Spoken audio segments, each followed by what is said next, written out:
Em 2050, a gente deve ser a 5ª população maior do mundo. Hoje nós somos a 7ª. Tá. Em 2030, a gente tem o inverso. Em volta de 2030, a gente vai ter o inverso da pirâmide, que a gente chama. Então, a gente passa a ter mais pessoas acima de 60 do que das outras faixas etárias. Gente, tá chegando esse já 2030. Tá chegando, tá aí, né? Uhum. E então isso tem um impacto, né? Sem dúvida tem um impacto. Para o Brasil, a gente vai continuar crescendo até acho que 2080, mais ou menos, provavelmente, ou um pouco mais. Mas daí depois acontece como aconteceu no Japão, que eles estão na beira da queda. Tá. E isso tem que ser. É lógico que um país desenvolvido, eles devem estar estudando isso muito mais a fundo.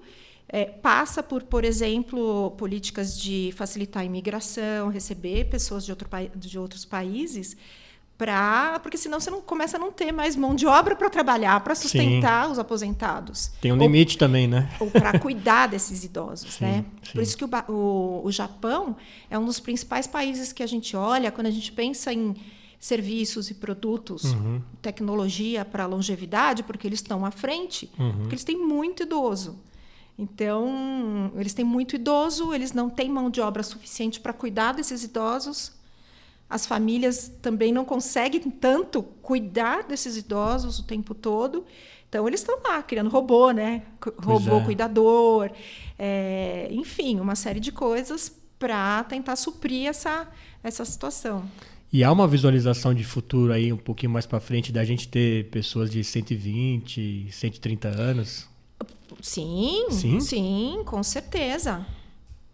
Aliás, eles dizem que o brasileiro que vai viver 120 anos já nasceu.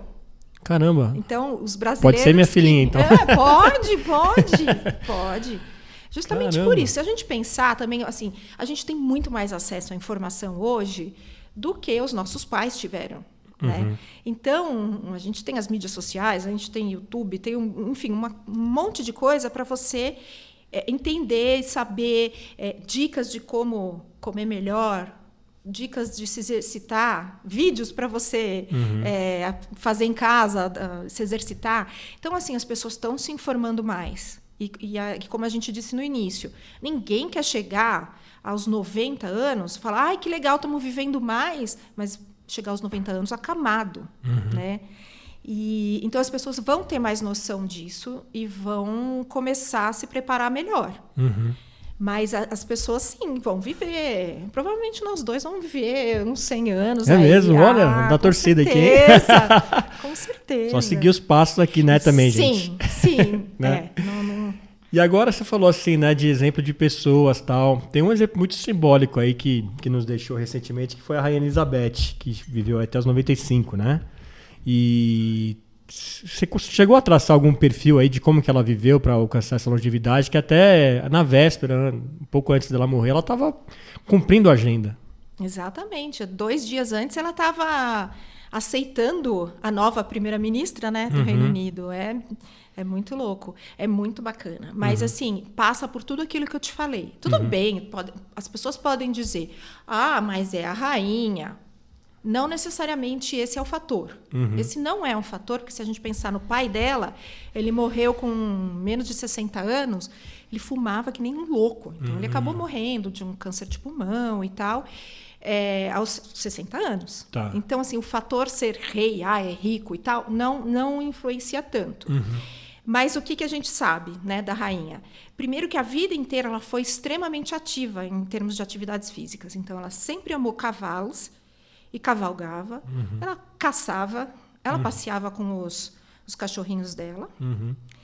A alimentação dela era bastante frugal. Então, ela era controlada na alimentação. Ela se manteve ativa mentalmente até o último dia de vida. Né? Verdade. Porque ela trabalhou até o último dia de vida. Então, isso também é relevante, é importante. Ela se mantinha em controle das coisas que ela sempre fez, as tais caixas vermelhas, né? Que ela recebia toda manhã com uma série de documentações, e ela fez isso até o último dia. Isso tudo é muito importante. E tem o lado social, que nem eu falei, dos 4 pilares, O lado social, ela sempre teve que socializar. Fossem com os políticos, com os diplomatas de vários países, com os súditos, sim, os eventos sociais, ia para a rua, cumprimentava as pessoas. Tudo isso é socialização. Uhum. E o mais legal, só comprovando tudo aquilo que eu contei aqui, é o aprendizado. Por exemplo, durante a pandemia, ela teve que aprender a usar Zoom, essas coisas, para ela se comunicar tanto com a família dela, porque ela estava isolada, quanto com os súditos, tanto com os políticos. Então, ela teve que aprender coisas novas, ela teve que aprender a tecnologia, né? Ela teve que aprender, há anos atrás, a gravar os vídeos. Então, tudo isso mostra toda essa cadeia de planejamento que ela teve que ela acabou utilizando para se manter aos seus 96 e bem. E morreu de uma forma que, assim, não morreu entubada num hospital, sofrendo muito. Parece que, de repente, uma vela que se apagou, acabou, né? Nossa, eu acho que muita gente gostaria de ter esse final. Essa naturalidade do fim, né? Isso. Muito interessante, muito interessante. Então, ela pode ser um exemplo para a gente.